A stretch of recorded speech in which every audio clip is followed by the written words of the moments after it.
delivering real value at work. Another Taylor Swift, guys. Life of a Showgirl. Take that extra cash Ganda and ng ano take niya, at guys, least the oh. majority of it and put it that debt off even faster. Isa That is lang, the galing best way to Target. get debt-free and to Itong live an kanyang even richer life vinyl. tomorrow. Step At 6, merong turn your debt payoff malaking into a gain. Debt payoff is poster, boring if you don't guys. track your wins. Nanonood kami ng mga ganito, I like eating guys. the same meal pretty much every day. I like Ito, seeing hindi my ko na po investments pwedeng grow ibukas kasi malaki siya. slowly But over time. this is But I've it, like learned that. a lot of people hate boring.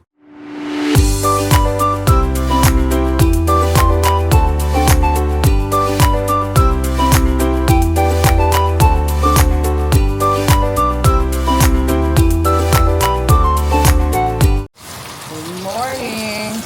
Ano tayo ngayon? Breakfast, lunch, weekend, at ito ang lulutuin natin. Dried fish salted earring. Tonsoy or toyo. Siyempre, dapat pag may toyo, merong kandila rito. At ganun siya, guys. Tapos na ang mas. Uwian na. Kakatapos lang namin ng mas, guys. Sunday, family day. Ito yung parking natin. Ang lamig, guys. Super Bowl weekend.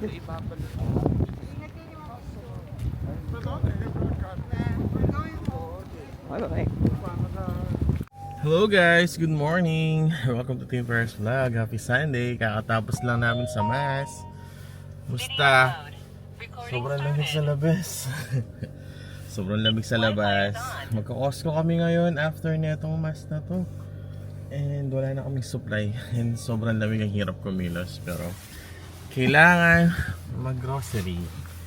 So Wala na tara. kaming maiinom, guys. Wala nang inuming tubig at mga tawag din snacks sa bahay.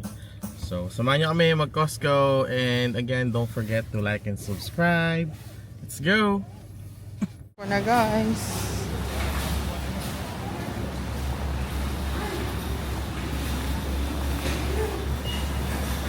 Kung kailangan ilabas yung card at magpa-scan. Dali na, Rob! Ano na?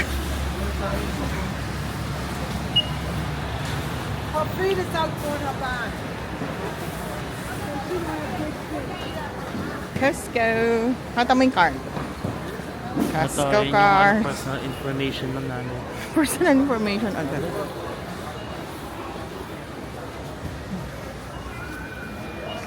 Tignan natin yung mga... Guys, ang paborito namin activity, tumitingin sila ng monitor para sa computer. Ito yung mga price. Yan, MSI. Tapos, Samsung Odyssey na curve. Yan yun siya, guys. Sa mga interesadong mag-upgrade ng computer. Costco Sunday. Hirap mag-parking. Tingin siya, guys. Nagka-canvas si kuya mo.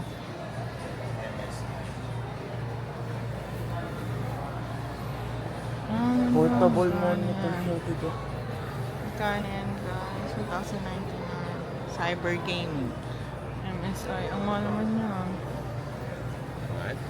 Guys, sa mga gustong bumili ng Apple Watch, ito yung mga price mo.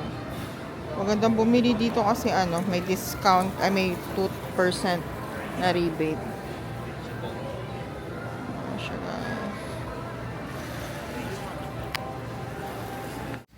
Ito, guys, bumili na ng sirapan ng favorite niya. Beef jerky, tapos bumili kami ng ganito. Bili pala kami ng ganito. Steamer. Kailangan natin ng ano. Wala naman tayong nabiling ganun, Han. Yung parang pwedeng i-steam dyan. wala pa. Meron dyan, oh. Mamaya. Yung Diyosa. Oo. So, yeah. May mga carpet din dito, guys. This is a good carpet. Actually, 79. Ito, no? Pamalaki. Pag may bahay na kayo. Charong. Yung set ng night na. Nirapang garlic bread. Favorite mo? Paborito niya rin po. What? Ay, Hawaiian bun. Ay, Hawaiian bun guys. Sarap siya.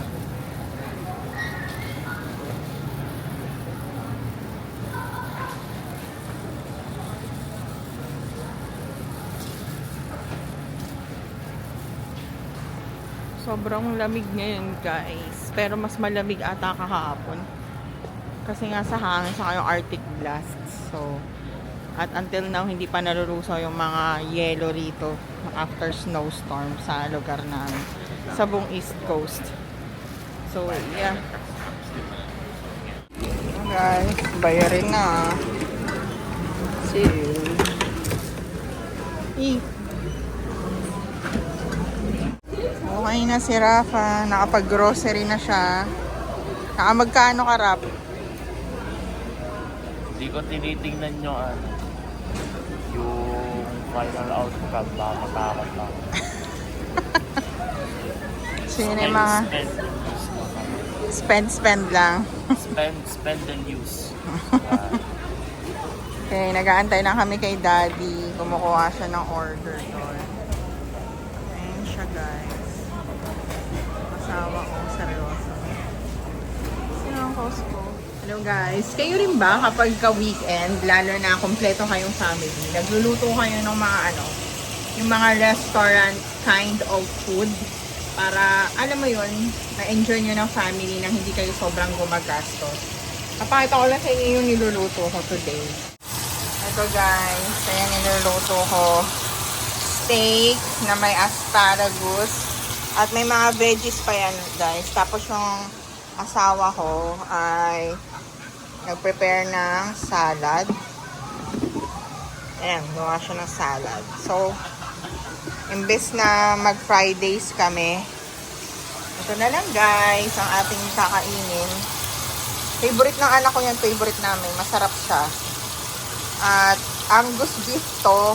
Tapos, wala lang, gawa-gawa ko lang paano ko siya minarinate. So, let me know kung paano kayo mag-prepare ng steak nyo. Ito na guys, ang aming Sunday dinner, lunch, dinner, all together with Costco. Gawa ko lang yan guys. Hope, sana magustuhan ng mag-ama ko. Ito yung mga veggies na pinipare ko. And ito ang aking asawa. Ang aking baby boy. Hi guys, good evening. Last day na ng shift ko under staffing agency nurse and I have a good patient assignment tonight. Nakakatawa kasi may patient ako ng Arabic speaking. Tapos, syempre galing ako Middle East before. And I'm just talking to people who can speak fluently in Arabic. But anyway, yun nga, matapos na tayo. Last shift ko na lang to guys. And the next week, I'll be a full-time. Sorry, sinishare ko lang sa inyo para to encourage you more. And don't forget to like and subscribe to our YouTube channel. See you. Hello guys! Guys, tapos na tayo sa ating contract. And last night yung last shift ko. And yun, praise God, natapos na rin despite of all of the things na na-happen before. Yung mga katoksikan ko, yung mga times na gusto ko nang sumuko at mag-resign, i-buy out yung kontrata ko. But God is good. I've been blessed to have a steadfast heart. Alam mo yung maganda yung support system ko. And gusto ko lang magpasalamat sa agency ko pa din, under MedPro, na dinala nyo ako dito. At kung hindi dahil sa inyo, di ko naman basta-basta makakatapak ng smooth papunta dito yung papunta dito sa Amerika, yung journey ko.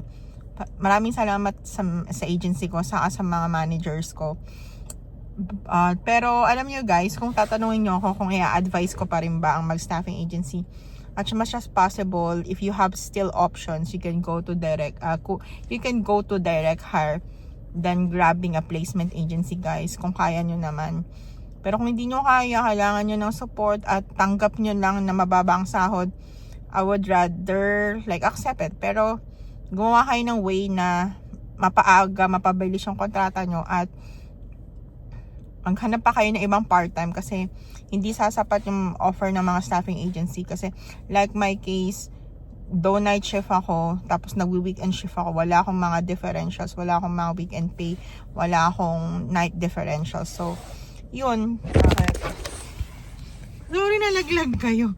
But anyway, yun, I think, ikukwento ko naman sa inyo yung mga, alam mo pa, yung mga buong struggles na na-experience ko as placing agency nurse. So, yun, international nurse. So, maraming salamat at continue supporting us. See you later. Dome! Nakikibisita! Ito anak ni Mats. Hello! Hi! Hi! Cute? Hello guys! Welcome sa Team Paris Vlog. Kasama ko ang aming mga friends. Pa-shout si Mats, ang kanyang boyfriend, si Ken. Ang aking singer friend na si Rachel. At ang kanyang boyfriend, si Chef Rel. At ang kanyang baby. At ang mga kiddos na nandun. Ito ang aming handa. Ang galing na ang May ganito. Yeah. Hello guys! Welcome sa Team Paris Vlog. Tumitingin kami ng kotse ngayon. This is Grand Highlander. Limited to, di ba? Oh yeah, it's the limited one. Kukunin mo niyo yung night shade. Night shade. Yeah. Tingnan natin guys. Talaga dito. Ito ay Toyota Grand Highlander. Limited. Ay, yun yung night shade oh. Night shade. Pero lumang-lumang. Dilinisin niya. Kasya ka ba? Hindi ko alam. Ang sikip. Ingat ka, baka matamaan oh. Kaya nga eh. Kuha-kuha.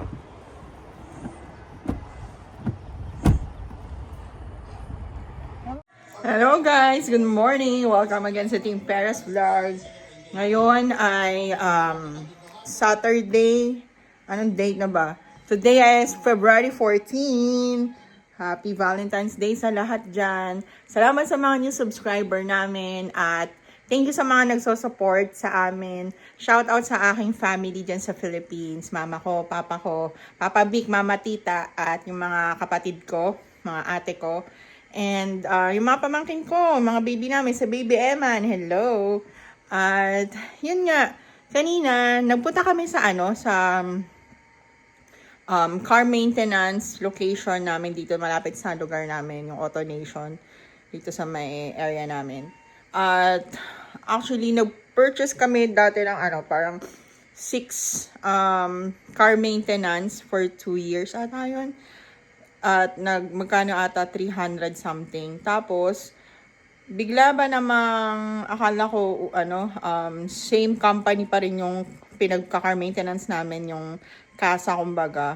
Tapos mayaman nakita ko sa online, iba na pala. So iba na yung may-ari. Dati Jerry siya, tapos naging Auto Nation. Tapos syempre nag-worry ako baka mamaya yung car maintenance namin na binayaran ko, yung Toyota Car Care, biglang hindi forfeited na kasi ibang company na. So tumawag ako sa customer service at sabi sa akin, ay wala na daw akong available na ganun, hindi na daw po pwede. So, syempre, nag-expect ako magbabayad ako ng $100, ganun. Buti na lang, pagpunta namin doon today, nakausap ko yung, person doon, yung specialist doon, car maintenance specialist. So, sabi niya, yun, okay pa naman daw, valid pa for 1 or 2 more car maintenance sa sasakyan namin. At after na, magbabayad na kami upfront. And also, tumingin kami ng sasakyan na Grand Highlander, guys, para sa additional family car namin. At nakapag-usap kami sa sales representative doon. And hopefully soon, i-share ko sa inyo na plano namin talagang kumuha ng another car. Pero not anytime, not in the near future pa. Pero soon, magkakaroon tayo ng extra car para magtuloy-tuloy yung ating travel vlog. And yung this is the time na na kailangan na din ng asawa ko ng sarili niyang kotse kasi one family car lang kami. At yung asawa ko pag pumapasok, pag ako may trabaho, nag-Uber siya. Tapos yung Uber na binabayaran niya, parang same lang per month ng monthly payment ng isang kotse. Kaya nag-iisip kami na magdagdag ng isa pang kotse para sa kanya. At malapit na din yung anak namin na maging senior sa high school at kailangan na din niya ng kotse. After mga 1 year and a half, kailangan niya din niya yung car. So, yun. At wala lang, share ko lang. And also guys, tapos na talaga tayo sa kontrata natin sa aking staffing or placement staffing agency under MedPro. Natapos na rin tayo guys. Tapos na. So next week, this Monday, full-time na ako sa trabaho ko. Ulit-ulit ko na lang sinasabi pero I'm so grateful na natapos ko na yung kontrata ko. Na hindi ako talaga sumuko despite of all na iyak-iyak ko, yung stress ko, yung depression ko na feeling ko parating kulang na kulang yung sahod ko, which is kulang naman talaga. Pero yun guys, i-share ko sa inyo kung ano yung process ko na nag-join ako as a full-time and paano ko na-end yung kontrata ko at ano pa yung mga kailangan nating gawin if understaffing agency ka at you decided to finish your contract and buy out and finish your contract to at least matapos mo talaga na na hindi mo kina-cancel or binibridge yung kontrata mo. And paano ako naging full-time sa aking trabaho. Yun, and I'll see you. And today, isasama namin kayo sa Tyson's Corner sa may Virginia. Maglaad-laad tayo doon para ma-celebrate na din namin yung Valentine's Day at sa family. And samahan nyo kami guys. Thank you for always supporting us. See you.